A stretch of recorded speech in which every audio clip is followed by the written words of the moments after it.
Let's go to our scriptures today, Genesis chapter 42. We have two more sermons left in this particular sermon series on the life of Joseph. And as we look at our clocks today, we're gonna kind of go through the end of the story of Joseph, which actually takes us through chapter 50, which means we've got a long ways to go and a short time to get there. But you know how it goes. We're going to do what they say can't be done. So we're going to get, some of you are with me on that. Some of you are like, what's he saying? But if you've been with us throughout the summer, maybe you've missed a sermon here or there as we've gone through the life of Joseph. And because there are a lot of chapters that deal with the end of this story, there's a lot of detail given in the last few chapters of the story of Joseph. So the story kind of really slows down and goes into these really deep details about what's going on. And so in order to bring you into the story and in order to kind of give you the emotion of what's going on, because this is an incredibly emotional story, especially as it concludes. And there are some powerful things that take place at the end of this story that I want you to feel. Like, I want you to enter this story, and I want you to feel in some way the emotion that was happening with Joseph, with his brothers, with Joseph's father, how this is going to kind of wrap up and ultimately point to Christ. And so the theme that we're going to see throughout this story today is that when you understand God's sovereignty, when you get that He's in control, that allows you to forgive. It allows you to forgive, and it allows you to be forgiven. So when we talk about forgiveness, there are two aspects of it. There's being forgiven and the willingness to be forgiven if you've hurt someone or if you've sinned against someone. But more difficult is oftentimes the ability to forgive. We've all been hurt by somebody. I'm not even going to ask you to raise your hands and be honest about this one. Everybody in this room has been hurt by somebody. And sometimes we carry that pain with us. Sometimes we hang on to the hurt. Sometimes we allow it to build in our lives to where it begins to affect our lives and our outlook. And what we see happening with people who hang on to hurt is it develops into bitterness. When we harbor the hurt that was done to us, it usually results in bitterness, and bitterness destroys relationships, and bitterness eats away at lives. But when we understand that God is sovereign over all of our hurt, and when we understand that God is in control of all of that, to produce ultimately something that can be used for His glory, it then opens the doors for forgiveness. So what I want to do today is I want to invite you into this story. I want to invite you into the life of Joseph as you hear from me Joseph tell his story from the book of Genesis 42 through 50. I want to bring you into the story, and I want to tell you from Joseph's perspective the end of his story. Well, good morning. As many of you know, my name is Joseph. If you've been attending this church at all for the past few weeks, you've been following my story. How I started out the favored son of a man to whom God had given a lot of promises. See, I was the descendant of Abraham and his son Isaac. And then his son, my father Jacob, whose name was changed to Israel. I was the youngest son, you know. I was favored by my father. It created a lot of tension in my family. It created a lot of difficulty, a lot of bitterness, a lot of anger. The one gift that I had been given by the God of heaven was this gift and this ability to interpret dreams that God had given to people. I don't know why I was chosen for this, but God had chosen this for me. I myself had dreamed a couple of dreams. 2 dreams I told my brothers, and maybe looking back, it wasn't the best timing to tell them this, but I told them basically, my dreams mean that one day you're going to bow before me. My brothers weren't too appreciative of that, as you can imagine.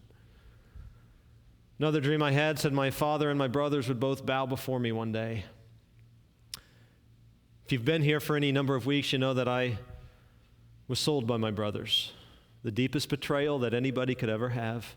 They plotted against me, wanted to kill me,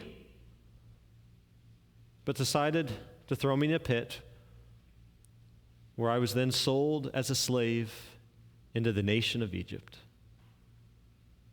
I was ripped from my family, betrayed by my brothers, and sold as a slave. I was confused. I was angry at times. I didn't know what God was doing, but I tried to be faithful.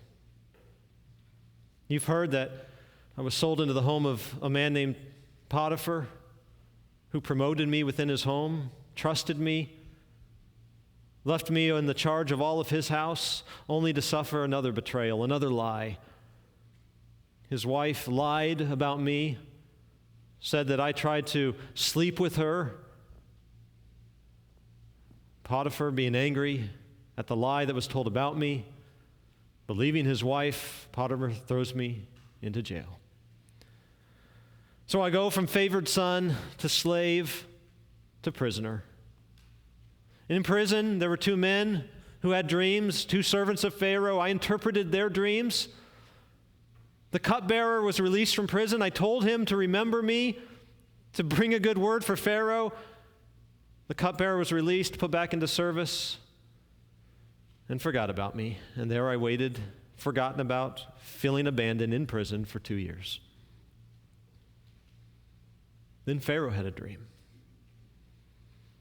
And the cupbearer remembered that I had interpreted his dream in prison, and so I came before Pharaoh, and I interpreted Pharaoh's dream for him. The interpretation was that there would be 7 years of plenty and 7 years of abundant harvest, and after that there would be 7 years of famine, where there would be no harvest, there would be no grain, there would be no food. And so Pharaoh looked at me and said, "What do you suggest, interpreter of dreams?" And so I stepped before Pharaoh and I said, "Appoint someone that can lead the nation over these next 14 years so that we can store enough grain over the next 7 years to get us through the 7 years of famine." And at that point, it pleased Pharaoh to appoint me as that man and that individual. So I went from favored son to slave to prisoner to second in command in all of the empire of Egypt. I ruled. I had servants. I had authority. I had power. And yet I was still the same boy who was betrayed by his family. I didn't forget about that. I struggled with that until one day I met them again. You see, people from around the region during the time of famine, we had 7 years of incredible harvest. And so I led the efforts to store as much food as we could, as much grain as we could, knowing that 7 years of famine was coming, and we did that. Our storehouses were full. We built larger barns and larger storehouses. We stored up food so that we wouldn't die during the famine. When the famine years hit, it was just as Pharaoh had dreamed. The weather dried up. There was no rain. There was no food. There was no crops. People began to starve. It was devastating, but Egypt had food. And so the people surrounding the land of Egypt who needed food would come to us, would come to me for deliverance. And they would come to Egypt to buy our grain. You see, this famine affected my family. It affected my father and it affected my brothers. And one day, my father said to my brothers, "Go, we're out of food. We will die if you don't go to Egypt and buy grain." So my brothers set out to Egypt, but they left their youngest brother Benjamin behind because Benjamin was close to my father, and Benjamin was favorite of my father, and he didn't want anything to happen. See, my father had lost me, and he didn't want to lose Benjamin, and so Benjamin stayed behind, and the rest of the brothers made the trip to Egypt. So imagine with me, standing where I'm standing, and I look up, and through the doors comes my brothers that I haven't seen in over 10 years. The same brothers who wanted to kill me, the same brothers who threw me in a pit and left me for dead, the same brothers who allowed me to be sold as a slave to the Egyptians. They walk before me, and what do? They bow at my feet. See, I remembered in that moment the dream I had as a child. The dream that God had given me, that they would bow. And that day had finally come. The interesting thing I noticed is that I knew who they were, but they didn't know who I was. They had no idea that it was Joseph, their brother whom they had betrayed, standing before them as ruler of Egypt. They didn't recognize me. And I didn't tell them who I was. A lot of emotions that day stirred in my heart. There was, as if it happened yesterday, as if you take a wound and you reopen it again. I felt in that moment the pain of betrayal. I felt in that moment the hurt once again of what my brothers had done to me, how they had ripped me from my home, how they had lied to my father, how my father had wept bitterly for me, losing me, how I had been in Egypt as a slave, as a prisoner, all of those things. And in that moment, standing before my brothers, I had the power to do whatever I wanted to them. And so I spoke very harshly to them. They didn't know who I was. So I looked at them and I said, "Who are you and what are you here for?" And they looked up and said, "We are from Canaan, and we have come to buy grain because we've been affected by the famine." And I looked at them and I said, "Liars. You're liars. In fact, you're not coming here to buy grain. In fact, I think you're actually spies. You're coming here to spy out the land so that you can get information for our enemies. Spies before us." To which they responded, "No. We're very honest men." Yeah. You're honest? Yeah. What'd you tell my dad? What'd you tell Dad about what happened to me? That's what I'm thinking in the back of my mind, honest men. You're liars and you're murderers.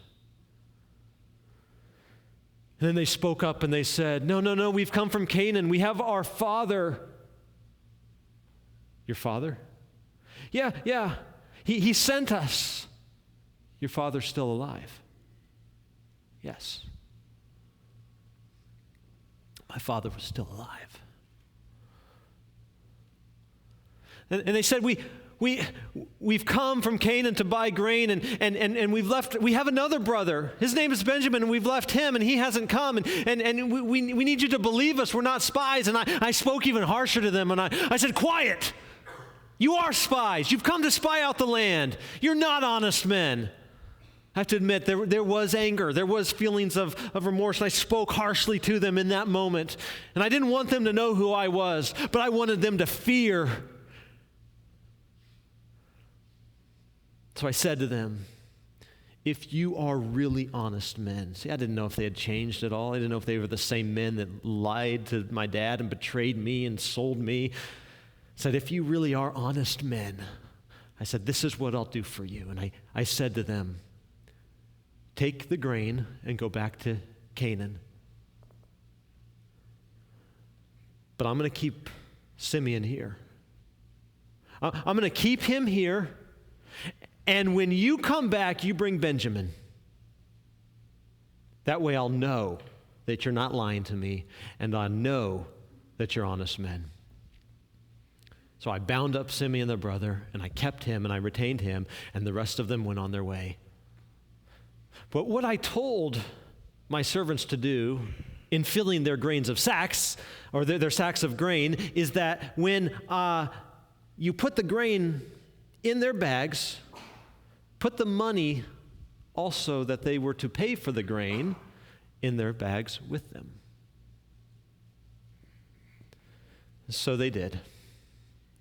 About halfway back home, one of my brothers opened up his bag of grain, and to his dismay and to his fear, what does he find? All of the money that was supposed to be used to buy the grain. The other brothers then began. I wish I could have been there to see their faces. You see, brothers do mess with each other. And so there was an aspect of this that I kind of enjoyed, I'll be honest with you, okay? And if you've been a brother, you know it's kind of a law of the universe. You have to mess with your brothers, especially when they've sold you into slavery, okay? So I decided to put fear in their hearts. And I probably enjoyed it just a little bit, I'll be honest. They all opened their bags, and I wish I could have seen their faces because I'm sure they were afraid and they were fearful, saying, we have the grain, and we have the money we were supposed to pay for the grain with. They're going to think we stole the grain. The Egyptians are going to think we stole it. Well, they didn't turn around. They kept going home, and they went back home, and when they got there, they explained everything to Father, and they said to him, Father, they thought we were spies, and this ruler who stood before us, whom we bowed before, kept Simeon, and we didn't know what to do, and so we took the grain and we came back home, but they thought we were spies, and now what they want us to do is they want us to bring back Benjamin, and if we bring back Benjamin, then he said we can have Simeon back, and then we can have more grain, and then everything will be fine, okay, Dad? To which my father responded, no! I already lost one son, I'm not going to lose another. And that is the end of it. See, Dad wasn't going to have any part of Benjamin going into Egypt. Well, after a number of weeks, we ran out of food again. My family, there in Canaan, struggling, not knowing what they were going to do, my brothers went back to my dad, said, Dad, we need to go back to Egypt and get more grain. But the only way we can go back is if we have Benjamin. And my dad argued back and forth until my brother Judah spoke up and said, Father, I will personally take responsibility for Benjamin. I will look after him. I will protect him. I will guard him. I will make sure that he is returned to you. To which my father said, what choice do I have? If we get no food, we die. So my brothers made the trip back to Egypt, this time with Benjamin. And so that day came when my brothers, for the second time, came in. And again, I knew who they were, but they didn't know who I was.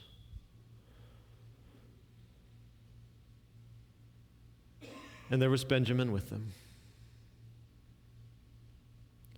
Now, my emotions were all over the place. So I walked up to my brothers who bowed before me, and I said, the old man, your father of whom you spoke, how is he? See, I really wanted to know how Dad was doing. I said, how is he? And they looked up and said, He's alive. And he sent us here to Egypt to get more grain, and he's allowed Benjamin, our brother, to come with us. Hearing once again that my father was alive, that he was well. It was everything in me not to just tell them who I was, to go and get my father. But I held back, and I looked at Benjamin.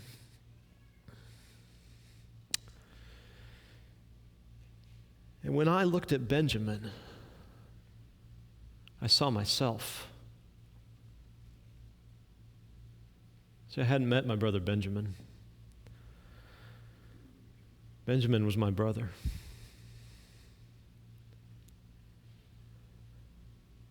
He was the youngest now, as I was. He was the favored son, as I was. He was the one whom my father loved deeply, as he once loved me.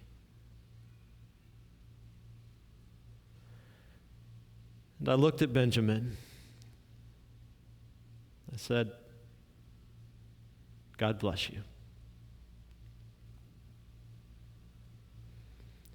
And I had this deep compassion for my brother. And I think it's because I saw me and I saw the relationship I had with my dad. Benjamin had never done anything to me. And I had this compassion with Benjamin that caused me in that moment to become so overcome with emotion that I left the room. So these are my brothers. This is Benjamin, and my father's still alive.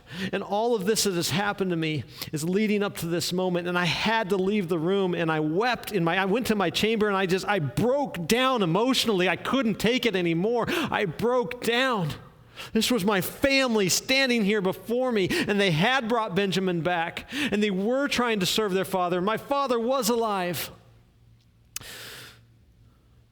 So I gathered myself and I washed my face and I walked back into the room and I looked at them and I said, we're going to have a meal together. So I invited them into my home to have a meal and I sat them in the order of their age. And there we had a meal.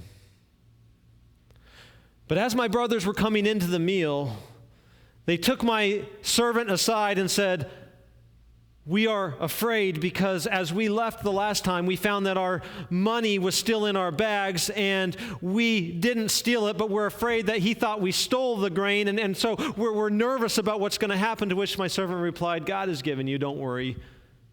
Come in peace. So he put them at ease. And as they came and they sat in order, one by age, I could tell they were looking around saying, how does he know our ages? They were confused. Then I gave Benjamin 5 times as much food as I gave everybody else. I was messing with them. I wanted them, and I wanted them to see if the jealousy that they had toward me was toward Benjamin. So I wanted to test them. Were these the same men, or had they changed? Were these the same people that hurt me and wounded me deeply? Had they changed? Was the same jealousy and hatred they had toward me, was it being given toward Benjamin? Because if so, I was going to protect Benjamin from them. I wanted to protect my father. If these were the same evil, wicked brothers that I knew as a child, I wanted to see if they were the same ones. So I gave Benjamin more. And then I sent them away with their bags of grain and all of their brothers. Simeon was released, Benjamin, all of them. But I had one final test for them.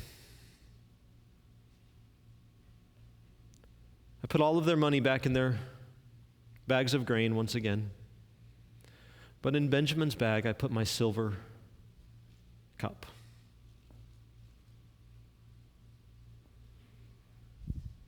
And again, about halfway back through the journey, they opened their bags of grain, found not only their money,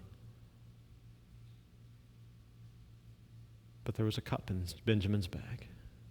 So what I did is I sent my men to hunt them down and to bring them back. I wanted to see what the response would be. Would they deliver Benjamin over to me so that they could preserve themselves? Would they protect Benjamin? Had they changed? So when I sent my men after them, they ran them down. They got them. And yes, they found the cup in Benjamin's bag. So my men said, "You've stolen. How have you done this evil? We've come and given you grain. We've invited you into the home of our leader. We've done all of these things, and you've done evil." To which they were really, again, I wish I could have seen their faces. Fear, shock.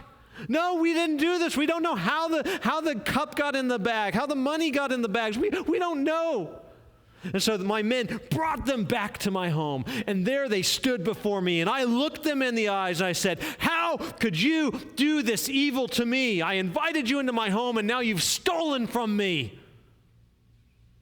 And Benjamin is the one who will pay the price because he stole my silver cup. The rest of you can go. Benjamin is mine. What would their response be? Would they leave, knowing Benjamin would be destined to a life of slavery as I was? And then Judah spoke up. And Judah approached me with boldness and with honesty and said, take me instead. I've made a vow to my father that I would protect Benjamin. I want to honor my father, and I want to protect Benjamin. So please don't hold this against him. Take me instead.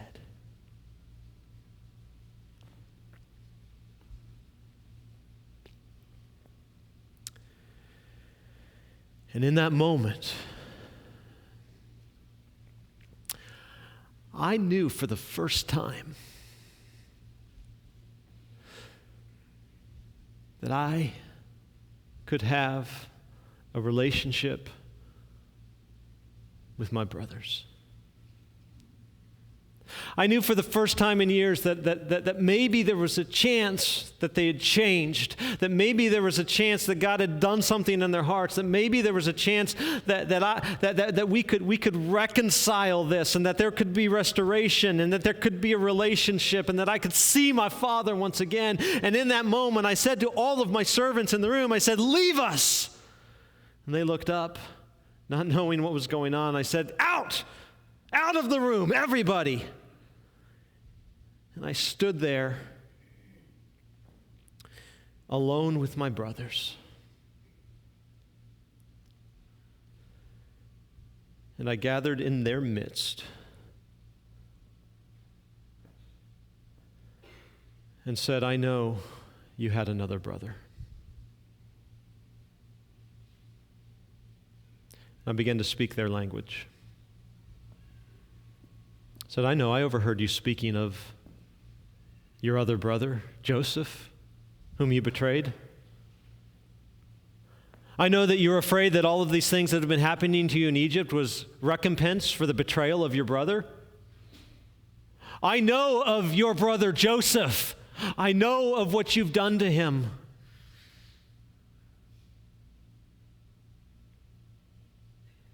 And they were struck with fear.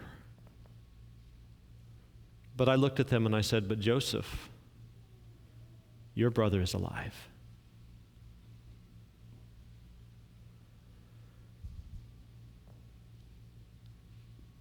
And I then began to remove the covering of my head, which signified my authority. And I looked them in the eyes and I said, I am your brother, Joseph. And in that moment, I began to weep. My brothers, this time I saw their response.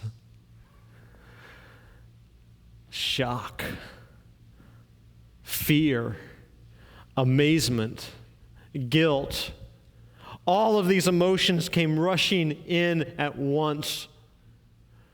This is our brother Joseph, second in command only to Pharaoh himself, the one whom we have bowed before over and over. the one whom we betrayed. And in that moment, I embraced my brothers. I put my arms around their necks and I kissed them, and we had the most glorious reunion that you can imagine. Years of pain, years of anger, years of bitterness were cast to the side, and I was reconciled with my brothers. And I got the opportunity to tell them that I don't hate them, that I don't hold their sin against them, but that for the sake of our Father and for the sake of our family, that I loved them. And we began to weep, we began to cry, we began to mend the wounds of the past, and they were deep. Well, the story doesn't end there, because eventually my brothers go back to Egypt, and the story they told my father was not one he believed at first. And then they brought my father to Egypt. And there I was able to embrace my father once again, to renew my relationship with my father, to be restored to my father, that he was able to have his son back, whom he thought was dead but is alive. And I was able in that moment to provide salvation for my family.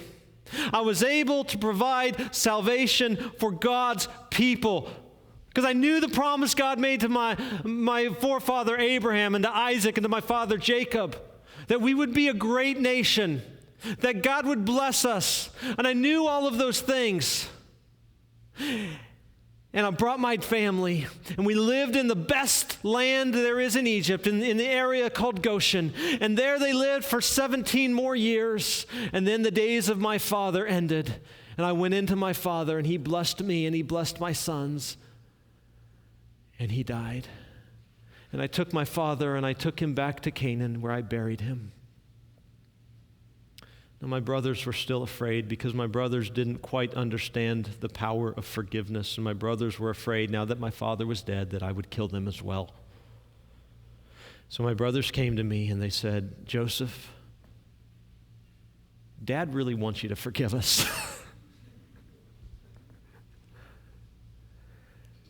And I looked at them, and this is what I said. "You meant it for evil, but God meant it for good. What you did to me was painful, and what you did to me hurt deeply. It created wounds. But because I know that God was always in control, because I knew that God always had it in his hands, that no matter what happened to me, no matter the pain I had, I knew that what you meant for evil and you did in your sin, God ultimately used for good, so that I could provide salvation for our family." And so I learned that day that because God is in control, that no matter what happens to me, no matter who hurts me, no matter who wrongs me, that God's in control of all of that, and he's sovereign over all of that. And when I learned that, and when I grasped that, and I hung on to that, I realized that only then could I realize that because God's in control, now I can forgive. And I forgave them. I forgave them. As rotten as they were, and as sinful as they were, I forgave them. And church, as rotten as we are, and as sinful as we are,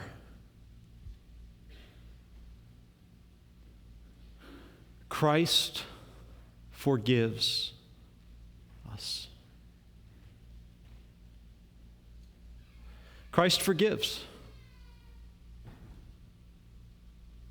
We who have blasphemed the name of a holy God, Jesus forgives. No matter what you've done, no matter your past, forgiveness is always yours if you'll come to Christ.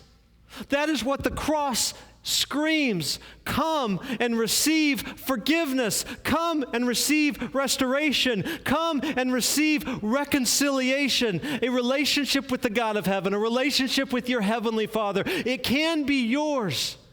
But what happens sometimes in life is we allow our anger, our hurt from the past to affect our walk with God.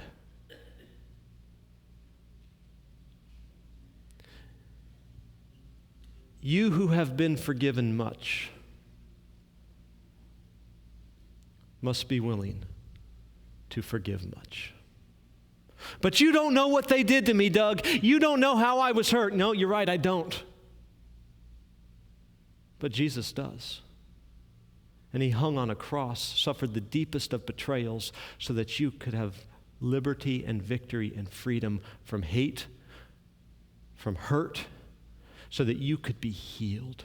And the only one that can heal you of your hurt or your anger is Jesus.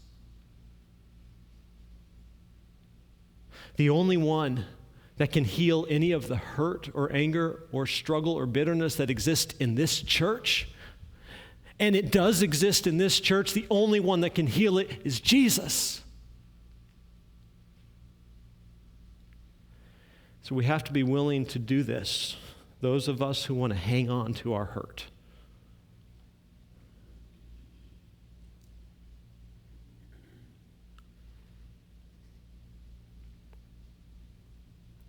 And offer forgiveness.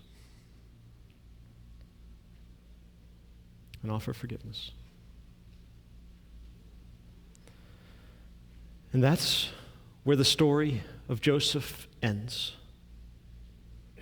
With forgiveness and healing and reconciliation and restoration. That's where it ends.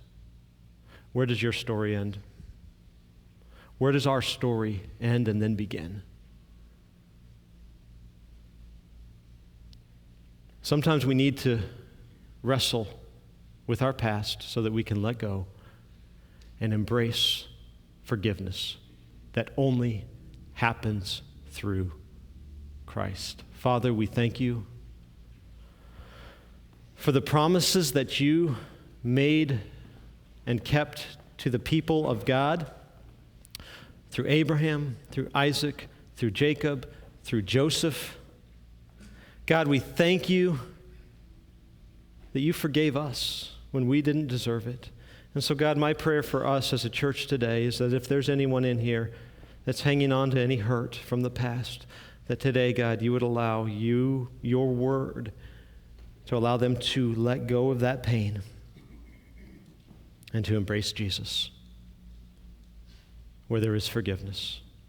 It's a hard thing, Father, but I pray for that to happen in hearts today, so that, Lord, Father, so that healing, so that real healing can take place, so that relationships can be restored.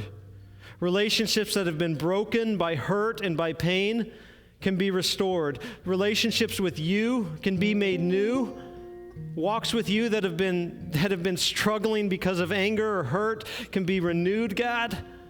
That we would find forgiveness and hope at the foot of the cross, realizing that we've been forgiven so that we can forgive and be free. So God, I pray for freedom in this house today. I pray for freedom from bitterness. I pray for freedom from anger. I pray for freedom from guilt from the past. I pray for freedom, Father, and restoration and reconciliation in and through the name of Christ. I pray that in Jesus' name. Amen.